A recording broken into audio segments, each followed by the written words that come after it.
Now, if you see some examples of protozoa, see, classification of protozoa is based on the mode of locomotion. This is a very important point which is asked in example. This photo is taken from puzzle.com.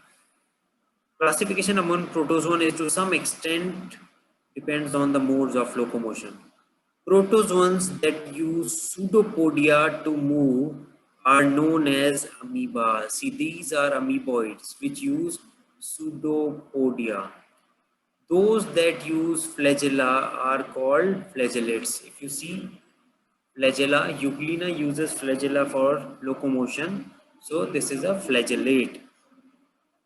And those that use cilia are known as ciliates. Now see paramecium. It has small cilia all over the body. Now see, this is a difference. Flagella is either one as in Euglena or two.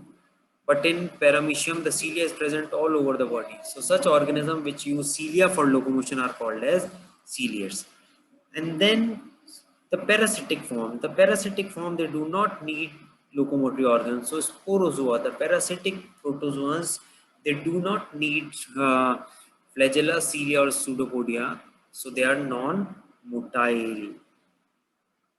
So besides locomotion, pseudopodia's cilia and flagella, they also help in catching the food. Now if you see this diagram, Mastigophora, Euglena, first example Euglena, second example Chlamydomonas. They both have flagella. Now in Euglena we have a single flagella, in Chlamydomonas double flagella is present. Sarcodina, this group includes pseudopodia as in amoeba. Pseudopodia, they can be reticulopodia like this in they can be reticulopodia, they can be lobopodia. Then epicoplexa, the plasmodium. These are having no locomotory structure because they are found in blood and they are parasites. Then ciliated vorticella and paramecium, they are having cilia as the organs of locomotion. Then we studied that protozoans are characterized by presence of dimorphic nuclei. Di means two formed. If you see, this is example of paramecium. Paramecium has a small nucleus called as the micro and a large nucleus called as the macro nucleus. So two nucleus are present, but one nucleus is small and one nucleus is large. So the shape and size is different. That's why these are called as dimorphic nuclei. So binucleate dimorphic condition is present in some ciliates like in paramecium. Now we studied that the nutrition can be holophytic, that is plant animal-like, or holozoic, that is animal-like, or holophytic plant-like. If you see Euglena, see it has chloroplast.